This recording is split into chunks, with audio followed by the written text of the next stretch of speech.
El origen de la vida. Las ideas creacionistas se reflejan en el fijismo. Según esta corriente de pensamiento, las especies han sufrido cambios a lo largo de la historia, permaneciendo inalteradas o fijas, desde que fueron creadas.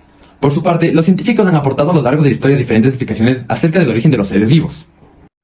Controversia. Entre la generación espontánea y biogénesis, la vida puede surgir del lodo, de las aguas estancadas. La idea de la generación espontánea de los seres vivos, que ya anunció hace 2000 años, perduró hace mucho tiempo. Aristóteles Francesco Redi, un médico italiano, realizó en el siglo XVII el siguiente experimento. Con este sencillo experimento, Redi demostró que la vida solo puede surgir de vida preexistente. En el siglo XIX, Luis Pasteur realizó el experimento que refutó definitivamente la teoría de la generación espontánea. Las semejanzas entre los seres vivos se deben a las relaciones de parentesco entre ellos, por lo que serán más parecidos cuanto más cercano en el tiempo se encuentre un ancestro común. Darwinismo. Cuando hablamos de la teoría evolutiva, Charles Darwin fue la primera persona en plantear un sistema de clasificación de los seres humanos de acuerdo a su origen. Además, la filogenética ha sido importante ya que permitió descubrir y comprobar la historia de la vida a lo largo de los años. Tanto la endosimbiosis y la teoría de la evolución ha ido actuando en todas las especies para su adaptación y evolución a los nuevos ambientes cambiantes del planeta, ya que éstas radican su importancia en la conservación de las especies y por lo tanto evitando así la extinción de la vida en el planeta Tierra. Las ideas de Darwin se resumen en tres conceptos. La primera, la lucha por la existencia; la segunda, la variabilidad intraespecífica; y tercera, la selección natural. Neodarwinismo, o teoría sintética de la evolución. La biología moderna explica el hecho evolutivo, sumando a las ideas de Darwin las leyes de Mendel y los conocimientos de la genética moderna. La idea de la filogenia se centra en el contexto de la biología para aludir el origen y la evolución de las especies. El concepto también puede hacer referencia a las ramas de esta ciencia, que se centran en los vínculos de parentesco que existen entre los diversos conjuntos de seres vivos. A partir de la teoría de la evolución impulsada por el científico inglés Charles Darwin, se hizo necesario conocer la historia evolutiva de cada especie. La filogenia surgió con el objetivo de estudiar las relaciones evolutivas, analizando de cómo se distribuyen los caracteres de los diversos taxones. Estos datos permiten crear los árboles filogénicos, que detallan las relaciones evolutivas entre aquellas especies que tienen un antepasado en común. Los árboles filogénicos permiten desarrollar las clasificaciones filogénicas, que establecen la cercanía evolutiva entre las especies. Para conocer la filogenia de un organismo, se debe estudiar su ADN, su anatomía y su morfología, entre otras características. Los resultados de esta clase de estudio permiten conocer las semejanzas y las diferencias entre las especies, y así ir estableciendo sus relaciones evolutivas. El punto de la filogenia se refiere al establecimiento de simbiosis persistentes que da origen a nuevas entidades biológicas. La propuesta de la relevancia evolutiva de la simbiogénesis se ha enmarcado en una discusión más general acerca de la necesidad de revisar y extender la teoría sintética de la evolución. En este contexto, varios autores han presentado la simbiogénesis como un mecanismo relevante en la evolución. Sin embargo, el estatus epistemológico de la simbiogénesis es un terreno de debate. Así, la pregunta central del presente trabajo en sí de la simbiogénesis es exclusivamente un mecanismo generado de novedades evolutivas, o también constituyentes a un mecanismo del cambio evolutivo, y en caso de que el último se responda afirmativo, indagar en ámbito evolutivo estaría operando este mecanismo. Nuestra hipótesis principal es que la simbiogénesis presenta la potencialidad de cumplir un doble rol de mecanismo organizador de novedades evolutivas y mecanismo evolutivo, aunque este doble papel se expresaría con diferentes niveles de claridad en los ámbitos microevolutivos y macroevolutivos.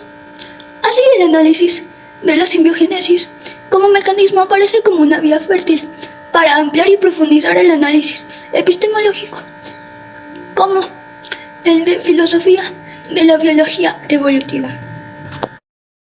Los principios de la filogenia. La filogenia es la representación de la historia y de los lazos evolutivos entre los grupos de organismos. Los resultados se representan en un árbol filogenético que ofrezca un rendimiento visual de los lazos basados en características físicas y genéticas compartidas o divergentes.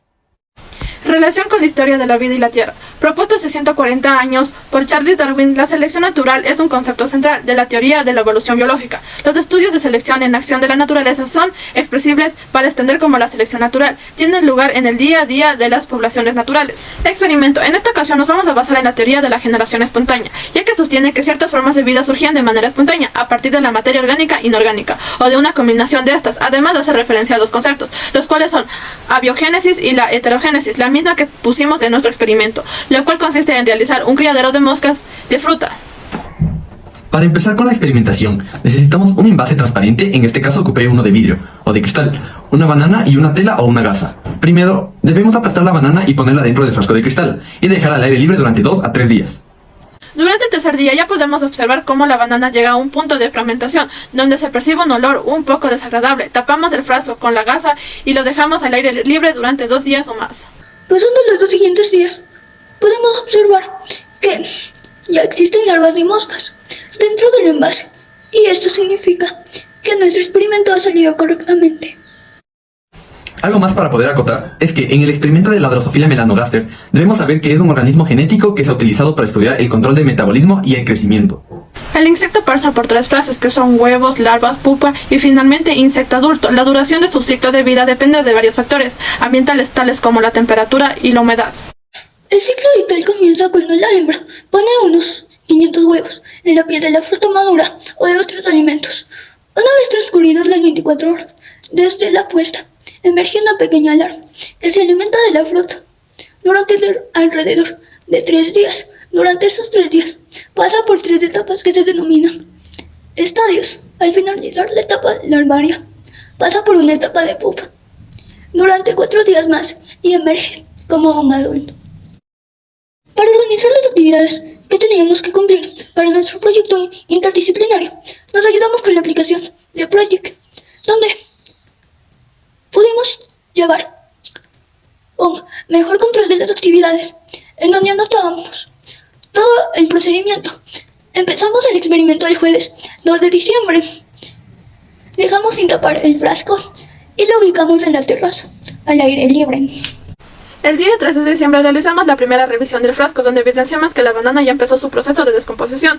El día 9 de diciembre realizamos la última revisión del frasco, antes de taparlo con una tela, donde pudimos filtrar el aire, pero no tuvimos éxito, ya que no hubo existencia de ninguna larva.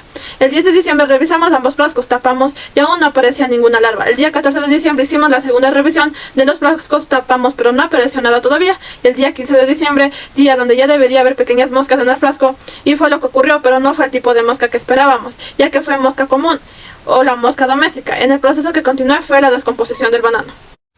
Como conclusión, podemos acotar que en este experimento se logró dar evidencia a la metamorfosis de las moscas, pues estas tienen un ciclo de vida que permite evidenciar cómo la larva pasa a ser una pupa y de pupa pasa a ser una mosca adulta. Muchas gracias.